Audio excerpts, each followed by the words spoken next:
Olá pessoal, sejam todos bem-vindos a mais um vídeo aqui do nosso canal do Centro Espírita Allan Kardec. Eu espero de coração que todos vocês estejam bem.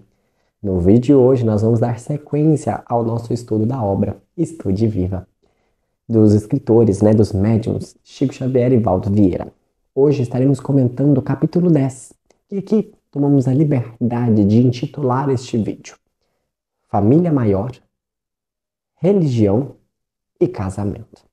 Olha que interessante, família maior, religião e casamento. Neste capítulo, encontram-se as seguintes mensagens.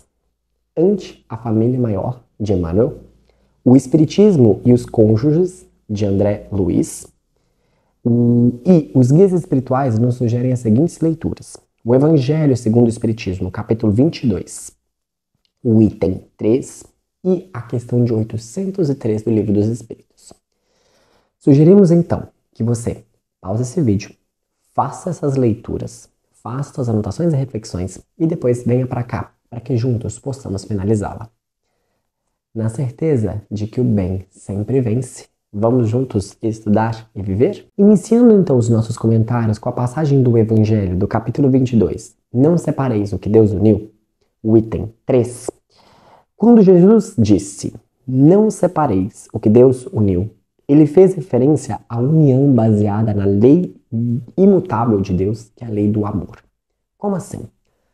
Quando nós pensamos sobre essa frase, muito se fala sobre a questão do matrimônio, que é uma lei humana.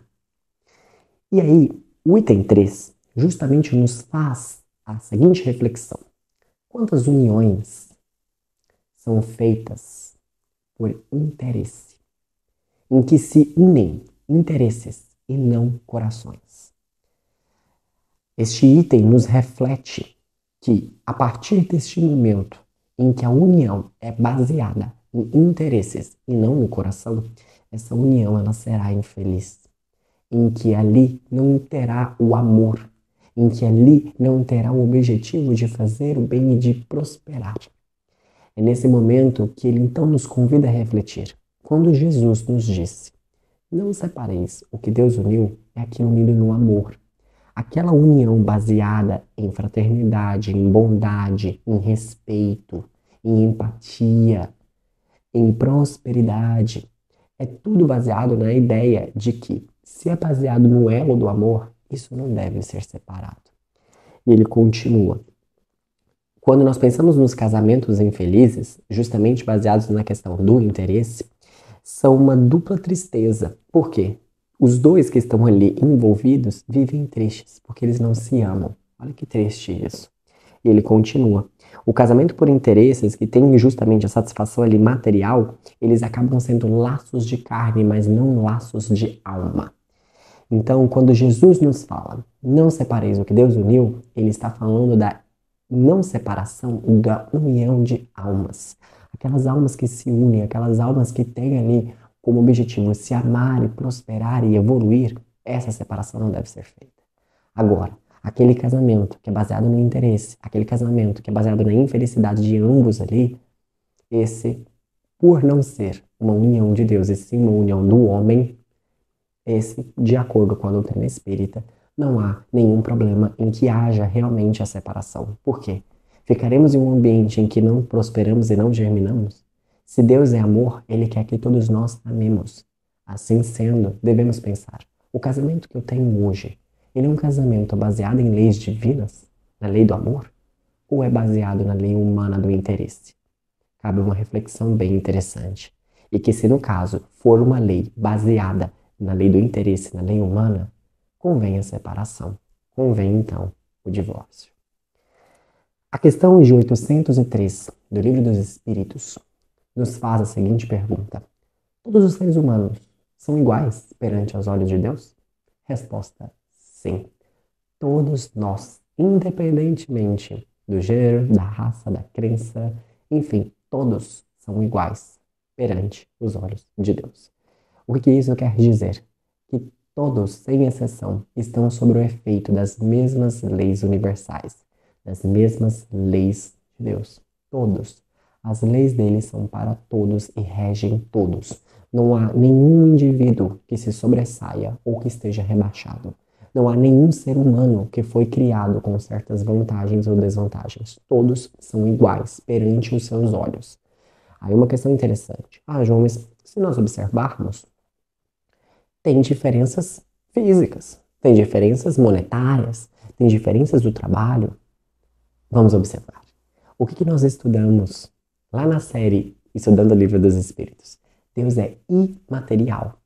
Os olhos de Deus não veem a matéria, veem a nossa essência, veem o nosso espírito. A pergunta é: os nossos espíritos têm diferença uns com os outros? Não. Os nossos espíritos são a mesma essência. Qual que é essa essência? Luz. Luz. Em outras palavras, amor. É nesse motivo que quando nós falamos todos somos iguais aos olhos de Deus, é porque Ele não nos vê com a nossa corpo de carne. Não. Ele vê a nossa essência. Ele vê os nossos sentimentos. Ele vê a nossa faísca de amor. E é nesse momento que quando nós paramos para olhar nesse sentido, nós vamos observar que todos nós somos iguais. Que todos nós tendemos a um único fim, que é amar uns aos outros. Interessante essa reflexão, não? E aí, é puxando essa linha de raciocínio que Emmanuel vem nos convidar a refletir sobre a família maior, ou a família humana. Essa mensagem, ela nos convida mais uma vez. Quantas séries, né? Aí eles estão batendo na tecla sobre a importância da fraternidade ante a família maior. E olha o que ele coloca. É uma mensagem sobre a fraternidade e ele reflete sobre a importância de ajudar e de ser luz na vida dos outros. E aí ele diz o seguinte: muitos podem chegar até nós de uma maneira muito agressiva, sendo violentos. Mas ele pede uma seguinte reflexão. Reflitamos que esses que chegam agressivos apenas esperaram por uma ajuda que ainda não veio. E aí eles se impacientaram, não veio aquela ajuda que eles esperaram, e eles começaram então a externalizar aquela impaciência na forma de raiva. Olha que interessante essa reflexão. Então, de novo, quando um indivíduo vem com uma violência ou agressividade, talvez ele esperou tanto pelaquela ajuda, e aquela ajuda não veio no tempo dele, que aquela impaciência se tornou aquela cólera, se tornou aquela raiva. O que Amanda nos convida a refletir é o seguinte: ante a família maior, se todos nós somos uma família, que é a família humana, nós temos sido luz na vida dos outros, nós temos sido bálsamo de luz que vai trazer à tona o amor, a bondade, a possibilidade de um recomeço que, em outras palavras, traz a esperança para o outro. E ele fala: se rogam auxílio, se eles estão ali pedindo auxílio, isso para eles já causa muita dor, que é a dor do pedir. Como assim? Emmanuel nos convida a refletir que as pessoas que quando elas pedem auxílio, elas não estão pedindo auxílio para que nós resolvemos todos os problemas dela, que nós sejamos a salvação. Não, elas estão nos pedindo migalhas de amor. É como, e ele faz uma comparação muito interessante que é como se fosse uma pessoa que está caminhando e te pede um copo d'água, que vai dar energia para que ela então continue a caminhada. A mesma coisa são quando os nossos irmãos nos pedem ajuda. O fato deles pedirem ajuda reflete a dor deles de que eles estão passando. Aquele que não tem nenhuma necessidade, aquele que está tudo certo, ele não pede. Agora, aquele que passa por dificuldades, aquele que está com muita necessidade de ajuda, ele pede. E isso exterioriza e evidencia sua dor. Olha que interessante. Então, refletemos. Quando alguém nos pede auxílio, é porque há a necessidade de auxiliar. Reflita. Quem pede ajuda sem precisar realmente de ajuda? E aí ele continua. Ele solicita então migalhas de amor, que são energias para que ele então consigam seguir. E aí Emmanuel nos convida a refletir, finalizando a sua mensagem, a seguinte frase de Jesus: em verdade, tudo aquilo que fizerdes ao menor dos pequeninos, é a mim que o fizestes. Em outras palavras, quando nós ajudamos um ser humano, nós estamos ajudando a humanidade toda, ante uma família maior. Não vamos ali ser egoístas e ficar focando somente na nossa família, no nosso grupo ali, na nossa casa. Muito importante. Mas mais do que isso, vamos espalhar amor, vamos ser gentis uns com os outros. Vamos no momento ali de impaciência, refletir. Talvez o outro esteja precisando de um bálsamo de luz. Ele esteja precisando de uma boa companhia, de uma boa motivação. Sejamos nós essa motivação para o outro. E aí, nessa mensagem, dando sequência, vem então a mensagem de André Luiz, que é o Espiritismo e os cônjuges. Achei muito interessante essa mensagem, porque ele começa assim: o êxito no casamento, então para que o casamento tenha êxito, ele tem que ter entendimento, respeito, conciliação e afinidade espiritual. Olha que interessante.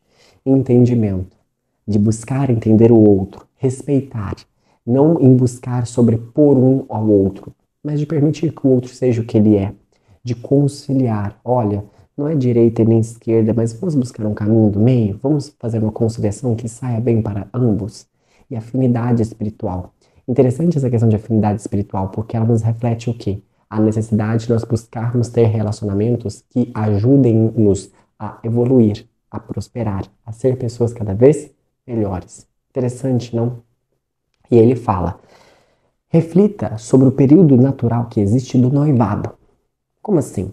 Antes do casamento, é comum ter esse período do noivado. E ele fala: esse período do noivado serve para quê? Para que você reflita, para que você observe se aquela união realmente está baseada numa união, numa relação divina, em que realmente aquele relacionamento é baseado em evoluir a ambos. Porque ele fala: a estabilidade do matrimônio é de responsabilidade das pessoas que se unem. O que ele quer dizer com isso? Qualquer briga que acontecer ali, qualquer desavença, qualquer murmurinho é responsabilidade daqueles que se uniram. Por isso a importância de refletir e pensar. E aí é pensando nessa conjuntura que ele fala: uma das questões importantíssimas que antes de ocorrer realmente o casamento deve fazer essa reflexão é com a religião. Não que tem que ter religiões iguais, mas deve-se inicialmente pensar quais são as crenças daqueles indivíduos que vão ali se unir. Porque convenhamos, se as crenças são muito divergentes, se as crenças são muito antagônicas, ficará muito difícil ter a estabilidade matrimonial. Você não concorda? Então, André Luiz nos convida justamente a refletir sobre isso. Aí você fala: então quer dizer que eu vou procurar alguém que tenha a mesma crença do que eu, e que se não tiver eu vou impor a minha. Não é isso. Olha o que ele nos convida a refletir. Ele fala: nem sempre é viável e nem pode ocorrer a tendência de levar o outro a pensar e agir como a nós. Isso é violentar situações e sentimentos. Em outras palavras, é destruir a crença do outro, é impor a nossa. Ele continua: patenteie as qualidades das suas convicções, ou seja, das suas crenças, aquilo que você acredita, patenteie isso pelo exemplo e não por discussões, censuras ou sarcasmo. Em outras palavras, se você tem uma crença e você acredita realmente nela, não imponha, não debata, mas através do seu exemplo, através das suas atitudes, mostre que aquela crença te torna uma pessoa melhor. Ele continua: em vez de murmurações, de provas repetidas e tudo mais, tenha o seguinte. E quando ele fala dessa ideia de provas repetidas, é de ficar falando a mesma coisa. Então, ao invés de murmurações, ao invés de ficar repetindo aquilo, coloque, ao contrário, provas cotidianas de todos os dias, através do seu exemplo, aquilo que você acredita. E aí ele coloca assim: para nós espíritas, aí ele já puxa até uma orelhinha aqui para nós, ele fala assim: não é construtivo obrigar alguém a ler certas obras, a frequentar reuniões e aceitar critérios. Olha, porque nós somos espíritas, tem que ser. Não, não é. Nós não temos que obrigar ninguém a nada. E observe, o espiritismo, em algum momento, nos obriga a acreditar em algo? Não. Ele nos convida a refletir, a analisar, a filosofar. Qual é uma das principais bases da doutrina espírita? Fé raciocinada. Ele não tem dogma. Tudo é baseado na reflexão, na ciência, na filosofia. Olha que interessante. Então ele aqui nos fala: cuidado com os cônjuges aí, principalmente os cônjuges espíritas, que ficam aí falando: olha, tem que ir no centro, tem que fazer isso, tem que ler 20 obras espíritas, tem que ler Joana de Ângeles, tem que ler Chico. E eles falam: não façam isso. Não briguem uns aos outros. Por quê? Olha o que eles colocam. Quem quer modificar a crença do companheiro ou companheira começa modificando a si mesmo. Fala do André Luiz. E ele coloca: na vivência, tenha abnegação, serviço, compromisso, bom senso e capacidade de renovação dos próprios princípios.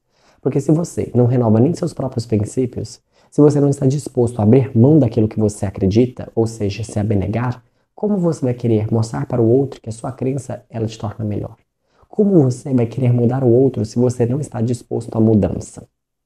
E ele continua: um simples ato de bondade no dia a dia, ele vale muito mais do que horas e horas de pregação. Então, mais do que ficar falando frases de célebres ícones dentro da nossa crença religiosa. Uma atitude de bondade vale muito mais. Ele continua: um sacrifício que nós fizermos para a pessoa que nós amamos ensina muito mais do que 200 obras literárias lidas. Olha que interessante essa reflexão que ele coloca. Um sacrifício que você faz por aquilo que você ama. Por exemplo, você talvez não seja uma pessoa que não goste muito de ir ao centro. E o seu companheiro ou companheira gosta de ir. E você se sacrifica para estar lá por ele. Isso, mesmo que você não fale nada, já ensina muita coisa. O outro para e pensa: nossa, ele abre mão dos interesses dele para cuidar de mim. Por que eu não fazer então o mesmo? Interessante, né? E aí ele então continua: depende então do casal fazer que a sua religião seja atrativa. Essa mensagem nos convida justamente a pensar sobre quando o casamento e a religião, em pensar no seguinte: são semelhantes quando se unem? Porque, de novo, vamos lembrar lá do início da mensagem.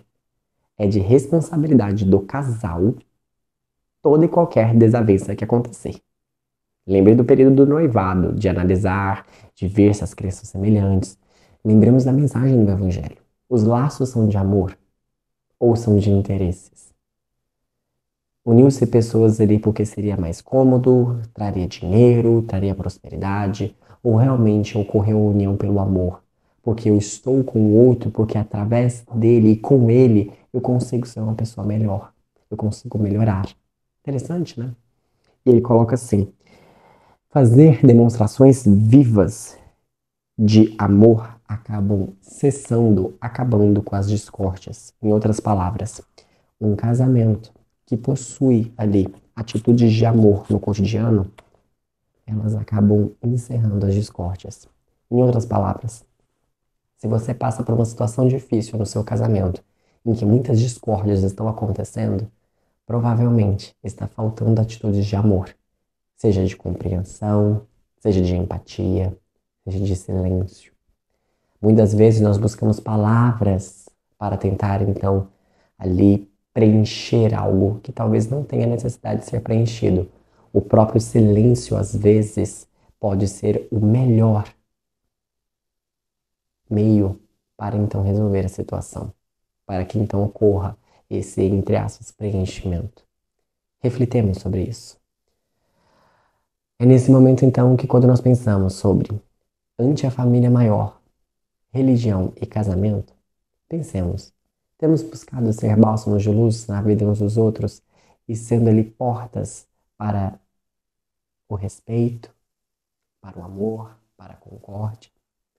Ficam aí reflexões bem interessantes. Um beijo nos seus corações e nos vemos no nosso próximo capítulo. Até mais, pessoal!